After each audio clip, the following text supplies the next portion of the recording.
kader PDIP. Ya, itu sudah jelas dinyatakan oleh Ketua DPP ya, dari PDIP yang menyatakan begitu. Dan semua sudah dimintai respon.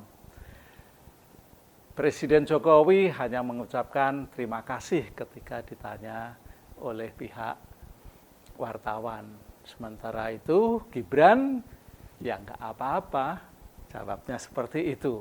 Nah, posisi Jokowi dengan Gibran memang berbeda. Gibran sampai saat ini belum memiliki posisi yang kuat di kepolitikan.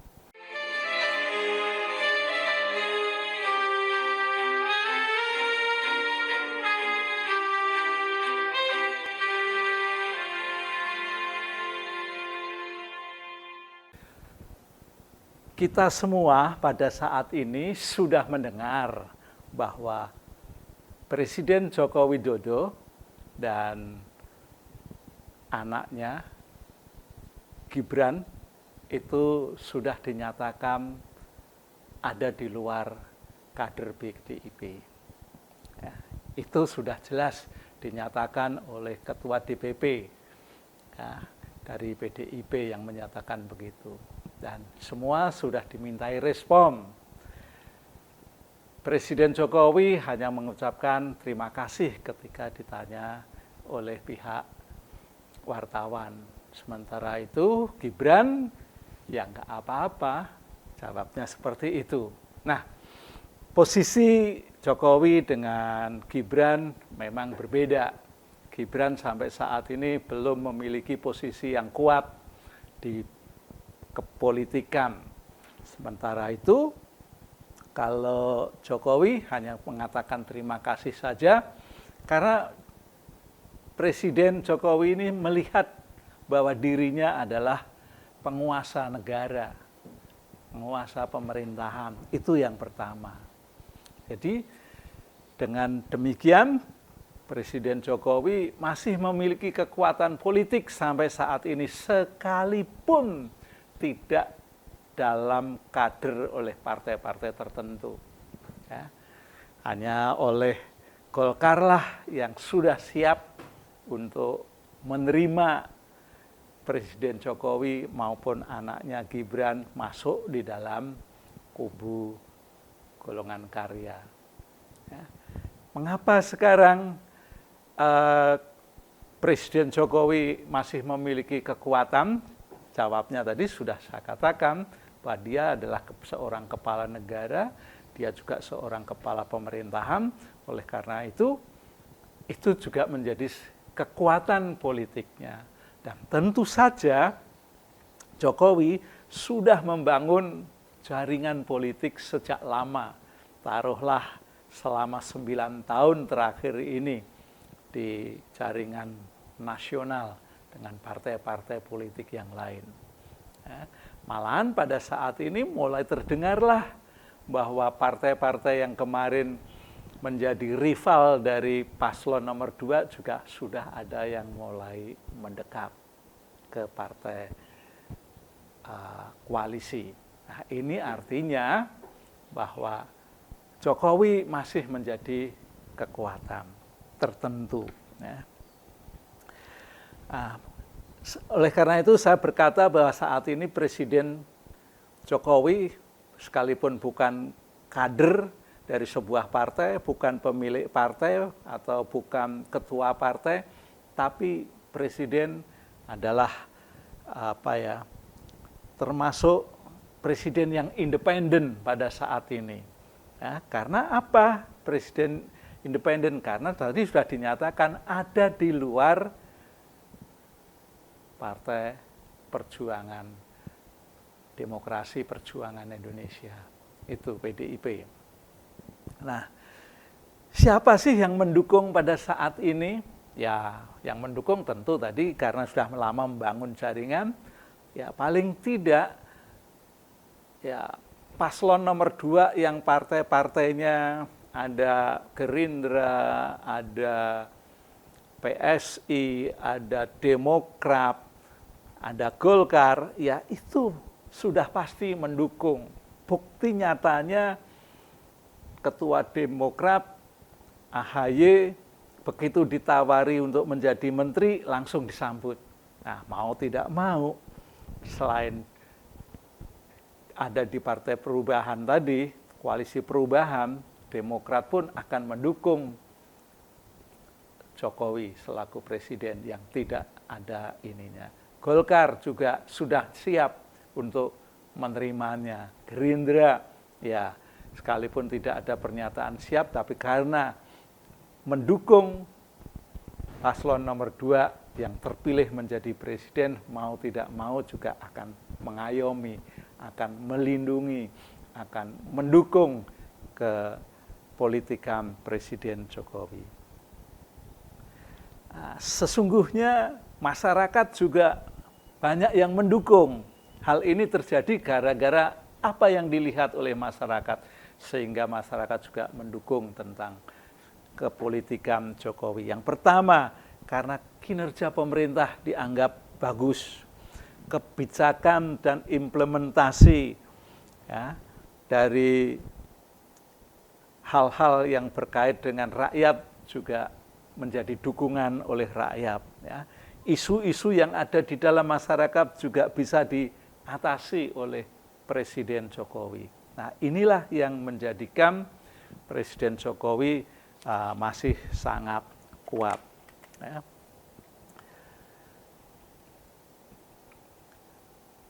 Jadi kalau begitu Jokowi ini didukung oleh berbagai pihak, baik itu masyarakat, baik itu kader-kader yang ada di dalam partai politik. Ya.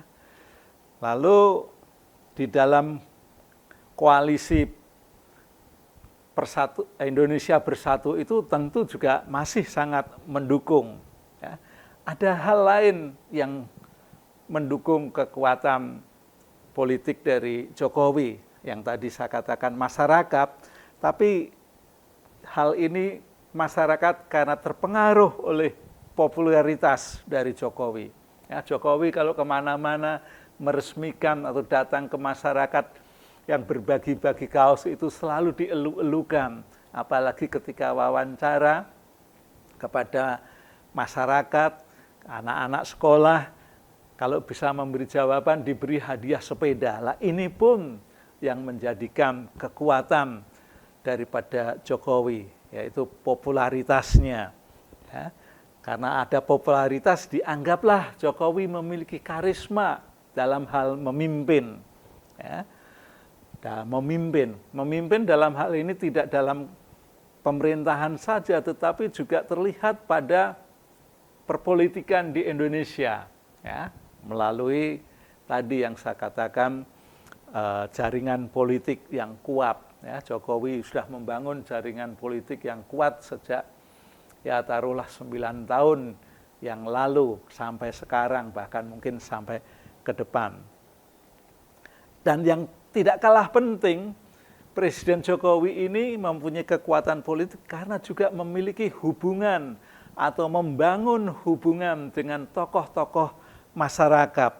Ya, tokoh-tokoh masyarakat ini baik itu pemimpin agama maupun pemimpin-pemimpin adat, pemimpin masyarakat setempat, ya, ini juga memiliki daya tarik tersendiri sehingga Jokowi memiliki kekuatan yang luar biasa. Lalu kalau kita perhatikan dalam survei-survei tentang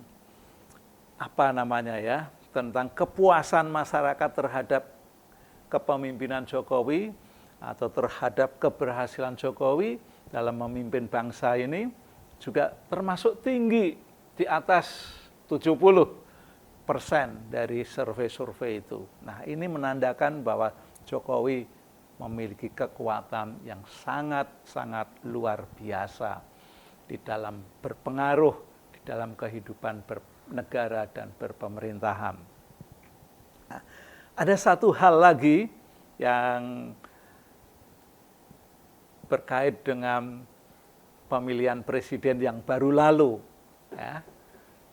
Semua orang tahu bahwa Presiden Jokowi mendukung calon presiden nomor 2, yaitu Prabowo, dan ada anaknya selaku wakilnya, wakil presiden, yaitu Gibran ini.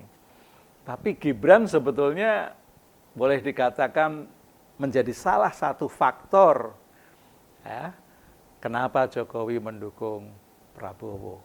Nah, hanya salah satu faktor ini butuh pembuktian yang luar biasa ya, karena di persidangan MK kan tidak terwujud ya, bahwa itu ada nepotisme itu. Tapi paling tidak hubungannya dengan Prabowo ini adanya kesamaan pandangan politik, kesamaan pandangan kepentingan ya, dari kedua belah pihak ya. Seperti misalnya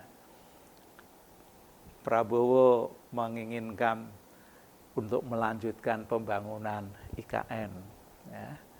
Terus juga ini bagian dari strategi Jokowi untuk memperluas koalisi politiknya ya, memperluas koalisi politiknya karena dia juga sudah tahu jauh-jauh hari sebelum ada pencalonan presiden itu si Presiden Jokowi sudah ada perencanaan bahwa si Gibran akan dicalonkan menjadi wakil presiden. Itu sudah tahu persis. Oleh karena itu perlu dia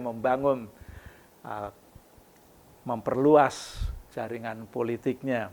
Dengan bergabung dengan Prabowo maka akan ada dukungan politik yang lain, tidak hanya dari PDIP saja.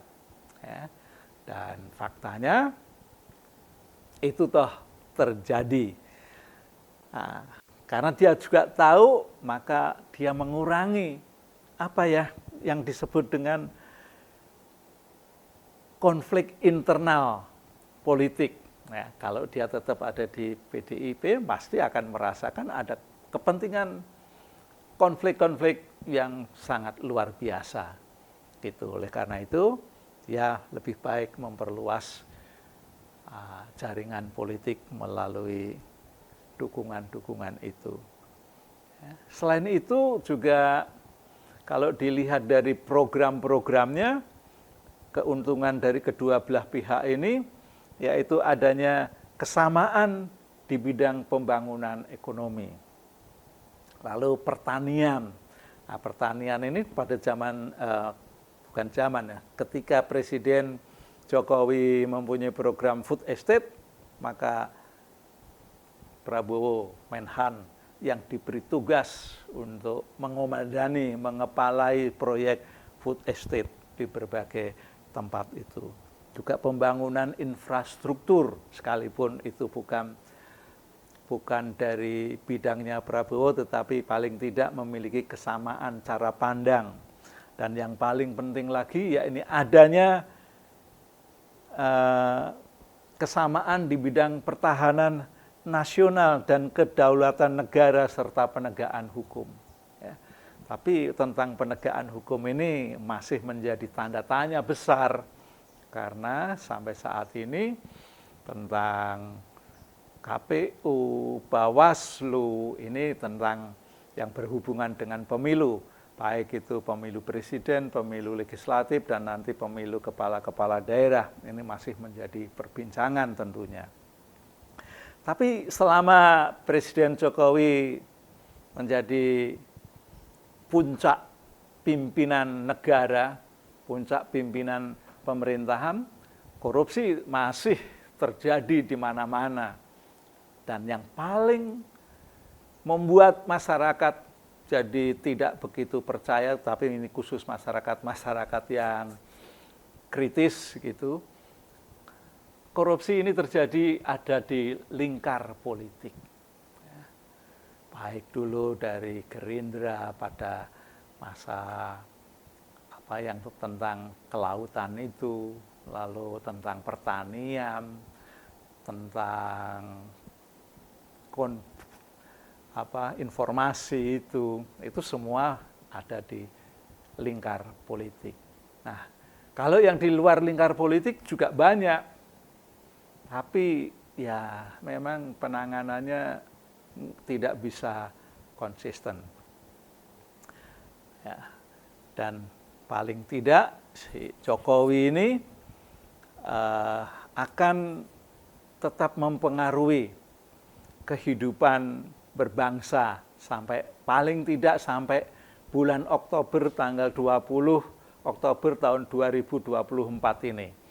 Dan nanti setelah dia selesai digantikan oleh Prabowo dan anaknya yang terpilih selaku presiden dan wakil presiden ini, kita belum tahu persis bagaimana langkah politiknya. Apakah dia akan menjadi seorang negarawan yang independen, ataukah dia tidak begitu aktif karena sudah lengser ke Prabon istilahnya.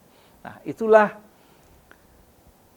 hal-hal yang berkait dengan perpolitikan Jokowi. Yang pertama, pada saat ini dia sudah dinyatakan bukan menjadi kader atau sudah ada di luar lingkungan PDIP. Yang kedua, dia tetap membangun jaringan politik.